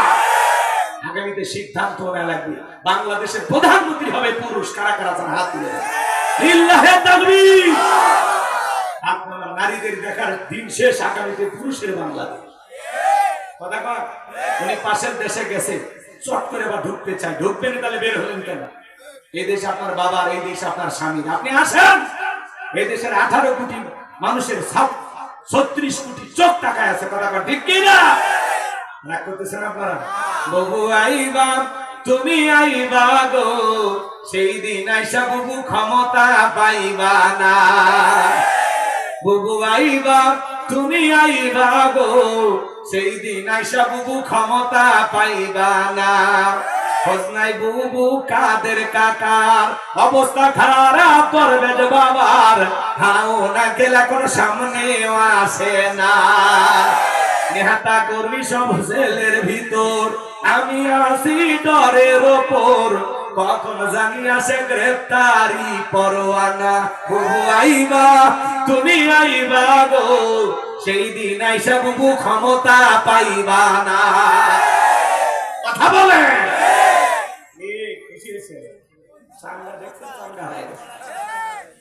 আসলে আসলে না, কেউ আসলে আর পরে কই হুজুর এসে এগুলো কি করি। ঠিক আছে, রাগ করতেছেন আপনারা, রাগ করতেছেন। তাহলে জাহান্নামে যারা জ্বলতেছে ওরা বলবে আমাদের 4টা অপরাধ। 4টা অপরাধ কি বলবো? দোয়া করলে ভালো, যেভাবে আপনারা 4টা অপরাধ আমি কয়েক মিনিটে শেষ করে দেবো ইনশাআল্লাহ। এদিক খেয়াল করে, মেয়ে মানুষ ক্ষমতায় গেলে ঝামেলা, মেয়ে মানুষের রাগ বেশি, জেদ বেশি। দেখেন না, স্বামীর সাথে ঝগড়া লেগে হাড়ি পাতি ভেঙে ফেলে দেয়, স্বামী তুলে আসার মানে। মেয়েদের জেদ বেশি, রাগ বেশি। এই জন্য সিদ্ধান্ত নেয় আগামীতে আর চাই নারী জানা প্রধান। কথা ক্লিয়ার? এই মেসেজটা মনে রাখবেন। যে দলের হোক পুরুষ চাই, পুরুষ পুরুষ হবে আমাদের অভিভাবক। কথা কন ঠিক আছে? আমার ভাইয়েরা দিন দিয়া কথাগুলো বুঝি। জান্নাতীরা তখন প্রশ্ন করবে আনিল মুজরিমিন, হে অপরাধীরা, মা সালাকাকুম ফি সাকর, কোন অপরাধে এই সাকর নামক জাহান্নামের আগুনে জ্বলতেছো? দুনিয়ার জীবনে তোমাদের কয়টি অপরাধ ছিল? ওরা তখন বলবে আমাদের অপরাধ হলো 4টি। 1 নাম্বার অপরাধ, ক্বালু লাম নাকু মিনাল মুসাল্লিন। ওরা বলবে আমরা দুনিয়াতে মুসল্লি ছিলাম না, নামাজ পড়তাম না, সালাত আদায় করতাম না। আজান দিয়েছে, উত্তর পাড়ার আব্দুল মালিক মসজিদে ঢুকেছে, আর আমি ঘাড় বেঁকা করে জমির ভিতরে গেছি কোদাল নিয়ে। বলা হলো ভাই নামাজটা পড়ে কোদাল নিয়ে মাঠে যান, কয় না আজকে জমিতে পানি না নিলে ধান লাগানো হবে না, অতএব আজকেই পানি নেওয়া লাগবে, নামাজ নাই যাক। এই যে দুনিয়া, ক্বালু লাম নাকু মিনাল মুসাল্লিন, ওরা বলবে আমরা দুনিয়াতে মুসল্লি ছিলাম না, নামাজ আদায় করতাম না, সালাত আদায় করতাম না। পাশাপাশি দোকানদার আজান দেওয়ার পরে ওই মহেশপুরের দোকানদার একজন ভাই দোকানদারি বন্ধ করে নামাজে চলে গেল, আর আপনি দুনিয়াতে দুনিয়ার লোভে পয়রা দোকান খুলে বসে থাকলেন। ও তখন বলবে ভাই সরকারের সামনে মানুষ মসজিদে গেছে, আমি দুনিয়ার খেলা নিয়ে ব্যস্ত ছিলাম, দুনিয়ার কাজ নিয়ে ব্যস্ত ছিলাম, দুনিয়ার ব্যবসা নিয়ে ব্যস্ত ছিলাম, এই কারণে আপনি জান্নাতে আর আমি জাহান্নামে। চোখের সামনে দেখেছি একজন দোকানদার দোকানদারি বন্ধ করে মসজিদে গেছে, দোকানে লেখা আছে শাটারে নামাজের বিরতি। শাটারে কি লেখা আছে? নামাজের বিরতি। চোখের সামনে মানুষ নামাজে যায় মসজিদে, আমি তাকায় দেখছি। মুরব্বী বলছে যুবকে চলো মসজিদে যা, আমরা বোট খেলা নিয়ে ব্যস্ত ছিলাম। উল্টার মুরব্বীকে ধমক দিয়ে বলছিলাম চাচা আমাদের বয়সে আপনি কি করছিলেন? কথা কথা। এইবার মুরব্বী চাচা মন খারাপ করে মসজিদে চলে যায়, আর যুবক বলে মুরব্বী কেমন দিলাম? ভালোই দিছি। তুমি মুরব্বীকে দাও নাই, নিজেরটা নিজে কি দিছো? কথা কয়। মুরব্বীর কথা শুনে যদি মসজিদে যাইতা কপাল খুলে যাইতো। আজকে নামাজের দাওয়াত দিলে আপনার ভালো লাগে না, এই জন্য তারা বলবে ক্বালু লাম নাকু মিনাল মুসাল্লিন, আমরা তো মুসল্লি ছিলাম না, সালাত আদায় করতাম না, দুনিয়াতে নামাজ পড়তাম না। তাহলে যারা নামাজ পড়ে না তারা যাবে সাকর নামক জাহান্নামে। তাহলে নামাজি হয়ে জান্নাতে যাওয়ার দরকার আছে না? কারা কারা নামাজি হয়ে জান্নাতে যাবেন হাত তুলে তো দেখি। আল্লাহ আমাদের সবাইকে 5 ওয়াক্ত নামাজি বানায় দেন। জোরে বলেন না আমিন। আর একটু জোরে বলেন আমিন। আমার ভাইরা, ওরা ওদের 2 নাম্বার অপরাধ বলবে, ওয়ালাম নাকুনু তুইমুল মিসকিন। ওরা বলবে আমাদের 2 নাম্বার অপরাধ, আমরা মিসকিনদের সহযোগিতা করতাম না, দুস্থ অভাবগ্রস্ত মানুষকে সাহায্য করতাম না, মিসকিন সাইল দরিদ্র যারা আছে তাদেরকে সহযোগিতা করতাম না। বাজান গো আমার, এই মিসকিনদের হক নষ্ট হয় 2 ভাবে, একটা হলো রাষ্ট্রীয় ভাবে আর একটা হলো সামাজিক ভাবে।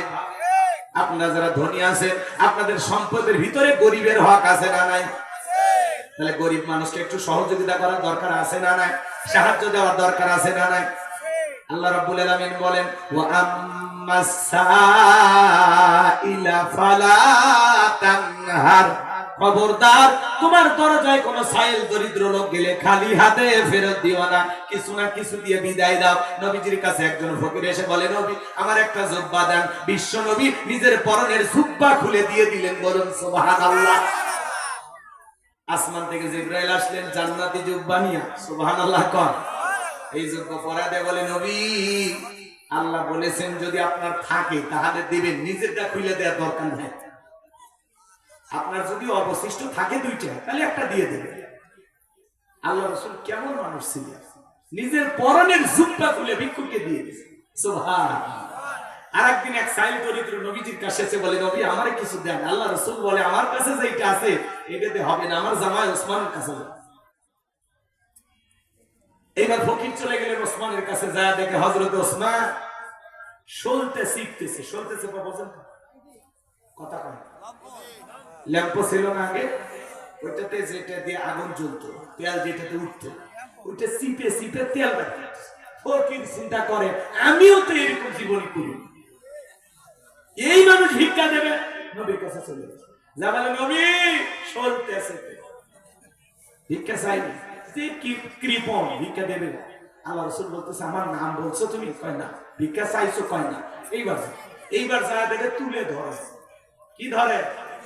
আকাশে তুলে উড়ে বেড়াইতেছে, সে তুলে কি করে? ধরে ধরে পাথরের নিচে রাখে। এই দৃশ্য দেখে বলতেছে, সেই লোক তুলে উড়ে যাওয়ার দিচ্ছে না, এই লোক টাকা দেবে। চলে আসে, আচ্ছা বলে নবী তুলে ধরে। আল্লাহ রাসূল বলতেছে চাইছিলা? কয় না। আবার এইবার যায় দেখে পিপিলিকার মুখ থেকে খাবার খুলে খুলে যাচ্ছে। ওই চিন্তা করে আমি ভিক্ষুক হয়ে জীবনে এই কাজ করি, পিঁপড়ের মুখ থেকে যে লোক খাবার খুলে খুলে নিচ্ছে সেই লোক ভিক্ষা দেবে। চলে গেছে, যাবে নবী পিপিলিকার মুখ থেকে খাবার নেই, এই মানুষের কাছে ভিক্ষা চাওয়া যায়? আমার নবী বলে, তুমি যাই আমার কথা বলবা, কি করে না করে কিচ্ছু দেখবে না, যাও। এইবার যায় দেখে ওসমান কোনো কাজ করতেছে না, বসে আছে। এবার সুযোগ পাইছে, ভয়ে ভয়ে বলতেছে, বিশ্ব নবী আপনার কাছে আমার পাঠাইছে, কি দিবেন বলেন। হযরত ওসমান ডেকে বলে, যেহেতু নবীজি তোমারে পাঠিয়েছেন, ঘরে যেটুকু আছে এটুকু দিলে হবে না। আমার ব্যবসায়ী কাফেলা কোন ফিরে আসবে, ওই কাফেলা থেকে তোমাকে দেব খুশি করার মতো। দেখবেন ফকিরদের কিন্তু ধৈর্য কম, আমি বসে থাকতে পারবো না, দিলে দেন, না হলে আরো 2 বাড়িতে যাবো। কথা কর না, ফকিরদের ধৈর্য কম না ভাই, আর ফকিরেরা কিন্তু চালাক। ফকিররা কি হয়, ঢাকা শহরে এক ফকির ভিক্ষা করে, কলিং বিলের চাপ দেয়, ওপর থেকে বলে, ভাই কি কে আপনি? আমি ফকির, একটু ভিক্ষা দেয়, অন্য বাড়ির চাপ। কলিং বিলের চাপ দেয়, প্রত্যেকটা বাড়িতে এই অবস্থা। এবার চিন্তা করছে খালি কলিং বেলের চাপ দিব না, ওপরে যে কথা বলবে ওরে নিচে নাম। কলিং বেলের চাপ দিয়েছে, ওপরে যিনি বলতেছে, ভাই কি? ভাই নিচে নামের কথা কি আছে? এবার ফকিরের কথা শুনে নিচে নামছে।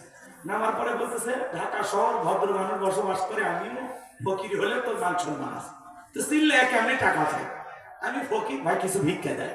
তখন বলতে চাই না, এটা তো জোরে বললেই পারতিস, আমি চাইলে দিতাম, না চাইলে না দিতাম। না ভাই এত জোরে বলবো, ফকির হলে তো আমার একটা সম্মান আছে। তখন বলছে, ও তাই, ঠিক আছে চলো। এই ফকিরকে নিয়ে 3 তলায় গেছে, যা বলতেছে, ভাই আমার কাছে কিছু না, আপাতত মাফ করে দেয়।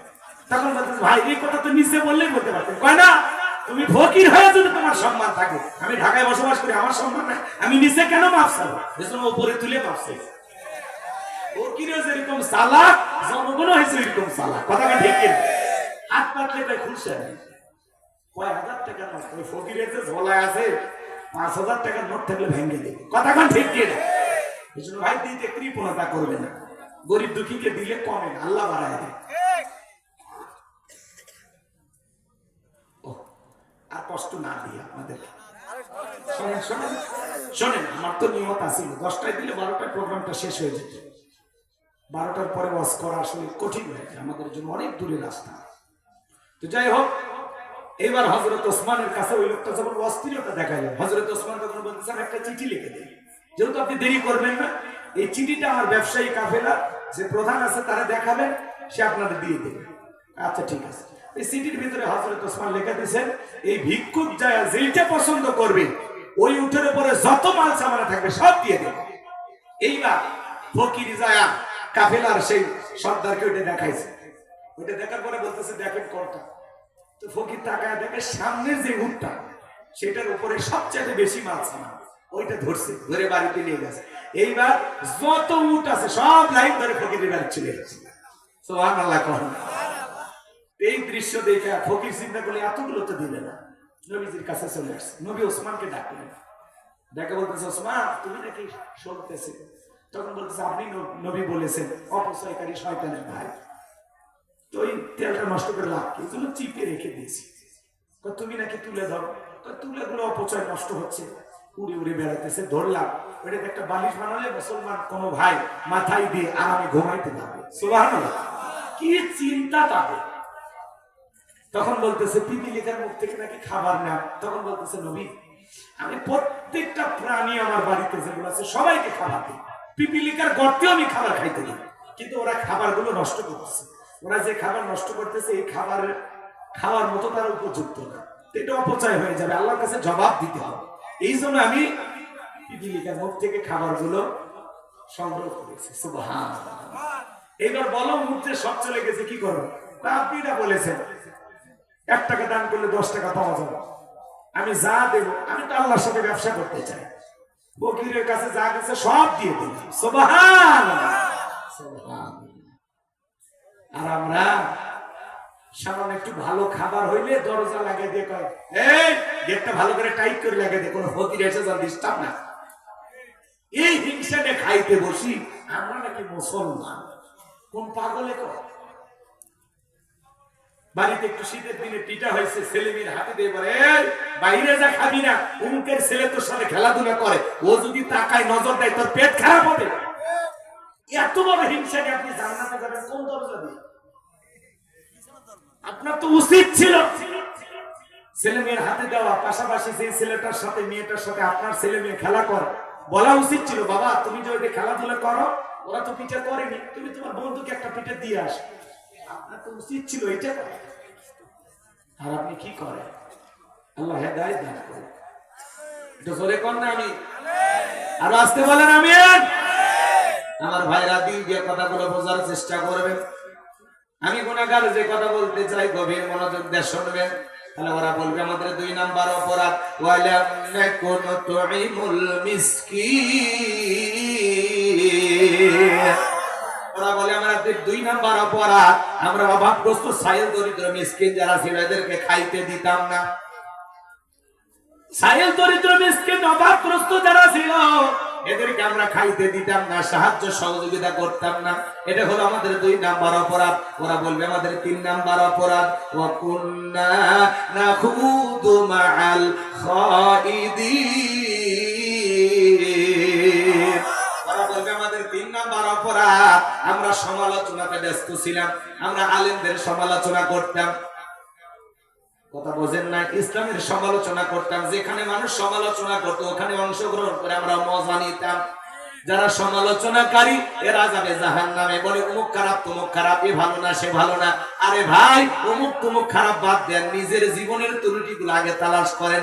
মানুষের সমালোচনা করে লাভ নাই, নিজের আত্মসমালোচনা করা লাগবে। কথা কয়, নিজের জীবনের তো ত্রুটি দিয়ে ভরা, নিজের গুনাহের টেনশনে তো ঘুমাইতে পারি না, মানুষকে নিয়ে এত ভাবার সময় আছে? যারা সমালোচনাকারী ভাই অমুক খারাপ তমুক খারাপ, এ ভালো না সে ভালো না, আপনি কতটুকু ভালো? আপনি কতটুকু ভালো? এই জন্য আমরা কোন মানুষকে নিয়ে সমালোচনা করি। চায়ের কাপে ঝড় তোলে, চা খাইতে খাইতে 2-3 গল্প করে অমুক তমুক সে খারাপ এসে, মানে চায়ের কাপে চা খাইতেছে আর গিবত কমিটির সভাপতি সেক্রেটারি ভাই বসে আছে। কথা কন ঠিক কিনা? এত কথা কেন বলেন? আপনার জবানের প্রত্যেকটা কথা রেকর্ড হচ্ছে, আল্লাহর কাছে এই কথার ব্যাপারে জবাব দিতে হবে। এজন্য হিসাব করে কথা বলতে হবে। আল্লাহ বোঝার তৌফিক দান করুন। জোরে বলুন আমিন। আরেকটু জোরে বলুন আমিন। তাহলে আমরা চায়ের কাপে বসে মানুষের সমালোচনা করব? এই গীবত পরনিন্দা চগল করি এটা মহিলাদের স্বভাব ছিল। 4-5 জন মহিলা এক জায়গায় হলে মহিলারা সমালোচনা করত। এখন আবার 4-5 জন পুরুষ এক জায়গায় হলে সমালোচনা শুরু করে। গীবত করা কি জানেন? মৃত ভাইয়ের গোশত খাওয়ার সময় আপনি মৃত ভাইয়ের গোশত খাবেন, তাহলে মানুষের গীবত কেন করে? এটা একটা ঘৃণিত কাজ।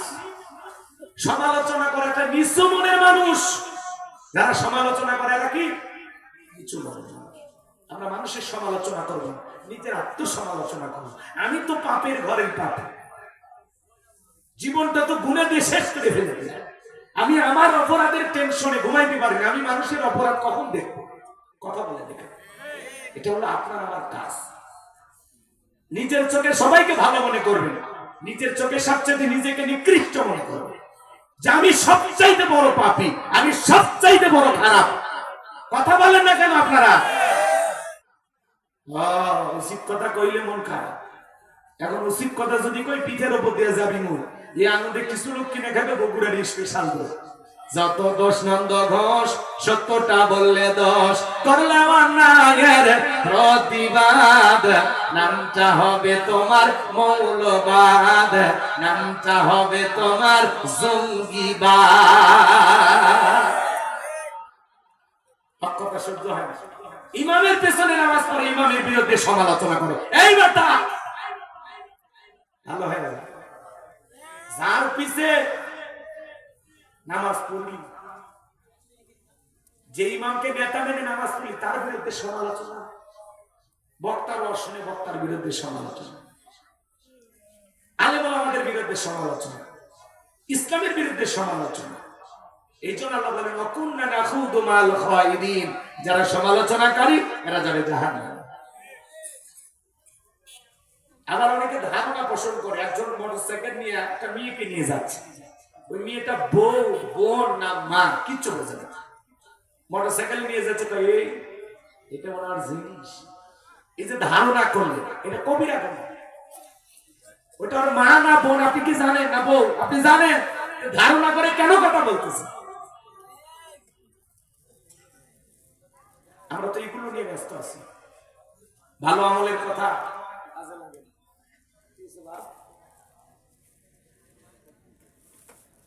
এখন শেষ বেলায় দেখে লাভ আছে, কষ্ট হয়। তাহলে ওরা বলবে আমাদের 3 নাম্বার অপরাধ ওয়াকুন্না নাখুদু মাল খায়িদিন। আমরা দুনিয়াতে সমালোচনা করতাম, সমালোচনা করতে ব্যস্ত ছিলাম। আমরা ছিলাম সমালোচনাকারী। যারা মানুষের সমালোচনা করত, ইসলামকে নিয়ে সমালোচনা করত, আলেমদেরকে নিয়ে সমালোচনা করত, সমালোচনায় যারা ব্যস্ত ছিল, এই সমালোচনাকারীরা যাবে সাকর নামক জাহান্নামে। এবার তাদের 4 নাম্বার অপরাধ ওয়াকুন্না নুকাযযিবু বিয়াউমিদ্দিন। ওরা বলবে আমাদের 4 নাম্বার অপরাধ আমরা কর্মফল দিবসকে অস্বীকার করতাম। মালিক ইয়াউমিদ্দিন, শেষ বিচার দিবসের মালিক আল্লাহ, বিচারের ফয়সালা জান্নাত জাহান্নাম হবে, এটা আমরা অস্বীকার করতাম। আমরা মনে করতাম কর্মফল দিবস বলতে কিছু নাই, পরকাল টরকাল আমরা পুরোটাই অস্বীকার করতাম। কিসের পরকাল? মরার পরে যা হয় একটা হবে, এরকম চিন্তা ভাবনায় আমরা বিভোর ছিলাম। আমরা পরকালের প্রতি বিশ্বাসী ছিলাম না। যে পরকালের প্রতি বিশ্বাসী, যে আল্লাহর আখিরাতকে ভয় করে, তার পিটায়াও গুনাহ করানো সম্ভব নয়। কথা বলে ঠিক কিনা? এই ইউহাল্লাযীনা আমানু তাকুল্লাহ, এই ইমানদারগণ আমি আল্লাহকে ভয় করো, হাক্কা তুকাতিহি, ভয় করার মতো ভয় করো। যার অন্তরে আল্লাহর ভয় আছে, পরকালের ভয় আছে, কবরের ভয় আছে, জাহান্নামের ভয় আছে, সেই মানুষ কখনো গুনাহ করতে পারে? আল্লাহকে ভয় করেন। হে যুবক, গুনাহ করার আগে চিন্তা কর, দুনিয়ার কেউ দেখতেছেন, একজন দেখতেছেন, তিনি কে? রাত 2টার দিকে কার জানালায় গিয়ে গল্প করলি? কথা কয় না কেন? কারে যা প্রেমের প্রস্তাব দিল? সব বিকট। এই যে মোবাইল, সারা রাত আমরা মোবাইলটা ঘরের ভিতরে নিয়ে উল্টো পাল্লা যা খুশি সব দেখতেছি।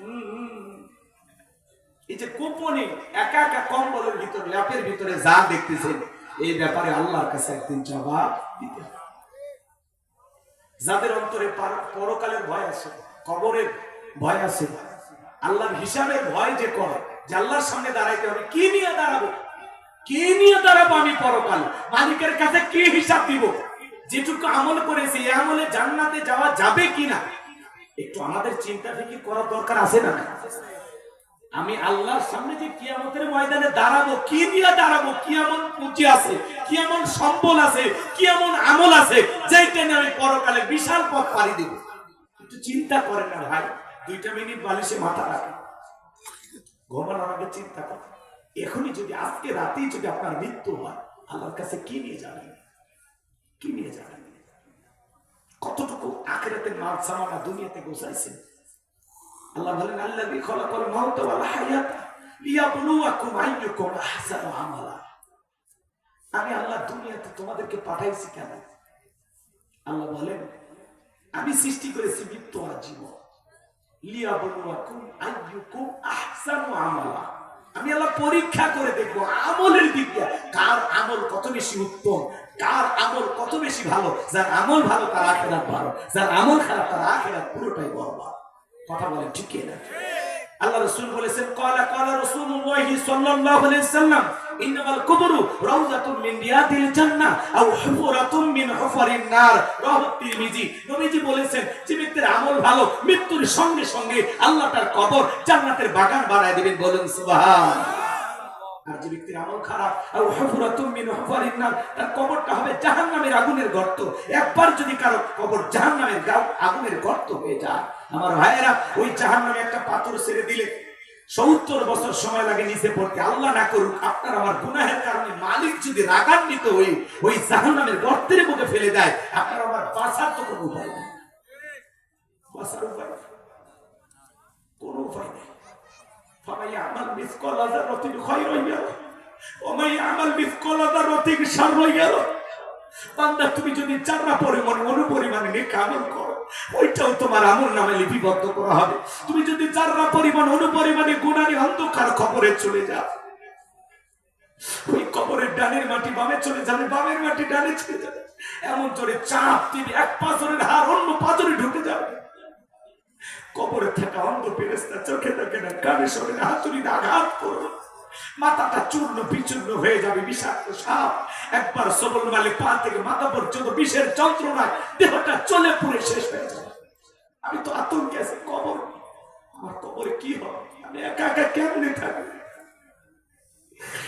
কবরের উপরে বাঁশের বিছানা বিছানা দিয়ে মাটি চাপা দেওয়ার পরে ওই অন্ধকার কবর, নাই সাথী, নাই মাটি, নাই জানালা, নাই দরজা, আমি একা একা কেমনে থাকবো? কিভাবে কাটবে আমার কবরের প্রথম রাত? যদি মালিকের ভয় থাকতো, আল্লাহর আযাবের ভয় থাকতো, আমরা গুনাহ করতে পারতাম না। আজকে পরকালে ভয় নাই, মসজিদ গুলো চাকচিক্য, কত সুন্দর, কত টাইলস, কিন্তু মুসল্লি নাই, নামাজি নাই। কথা বলে না কেন? জুমায় তাও মোটামুটি মুসল্লি হয়, আসর মাগরিব এশা ফজরে মুসল্লি পাওয়া যায়।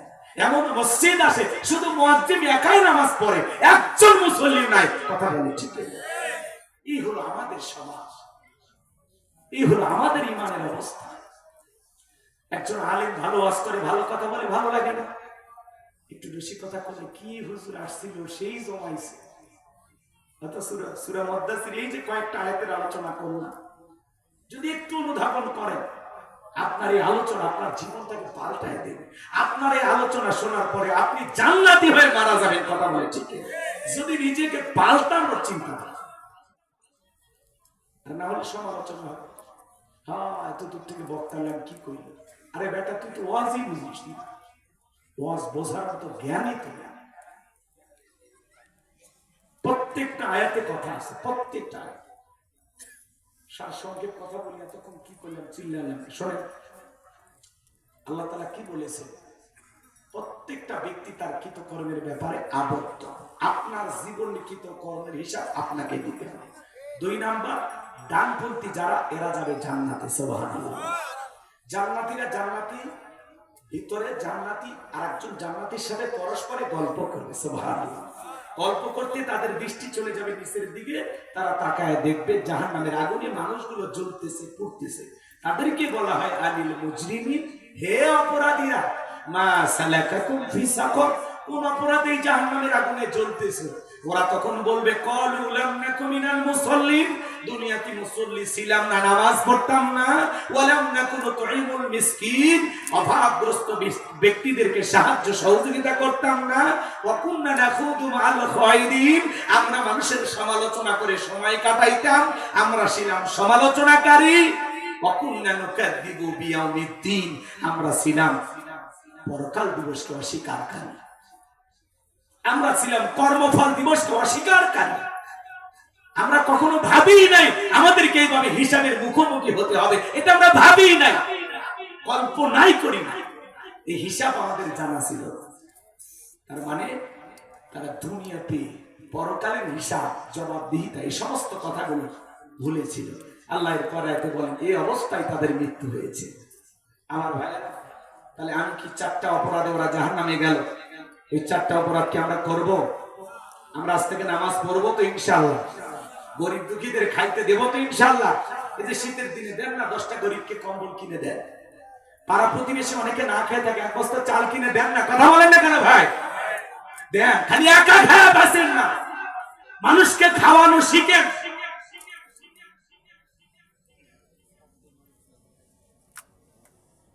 একা খাইলেন, একা খাইলেন, আরে ভাই খাওয়ার জায়গা তো জান্নাত, দুনিয়াতে কয়টা খাবে?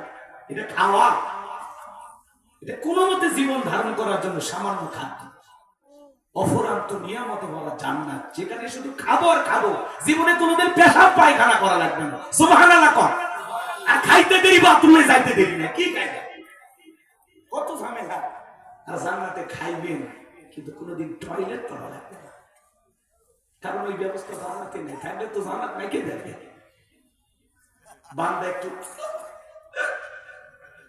শেষ, আর এদের পশমের গোড়াতে একটু ঘাম বের হবে, খাবার হজম। জান্নাতের এক একটা আঙ্গুরের রস, কি যে স্বাদ, কি যে মজা, সুবহানাল্লাহ, কল্পনা করা যায়। পাখি উড়ে যাবে, আপনি খালি চিন্তা করবেন, ইস এই পাখি যদি ভুনা খাইতাম। এই যে চিন্তা করতে দেরি, ওই খাবারের প্লেট আসতে দেরি। সুবহানাল্লাহ। জান্নাতে এরকম দেখতেছেন ফলের গাছ, যদি চিন্তা করেন আমি এখনই খাবো, ফলটা সামনে চলে আসবে, ডাল এরকম ধরা লাগবে না, হালার লাগবে না।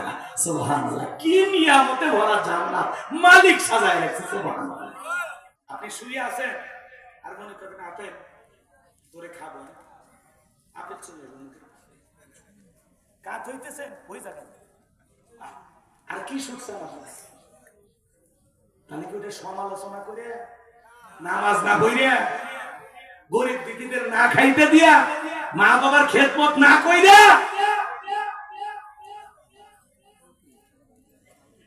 এরপরে বললেন আমাদের 4 নম্বর অপরাধ, অকুন্না নুকাদ্দিবু বিয়াউমিদ্দিন, অকুন্না নুকাদ্দিবু বিয়াউমিদ্দিন, আমরা পরকাল দিবসকে অস্বীকার করতাম।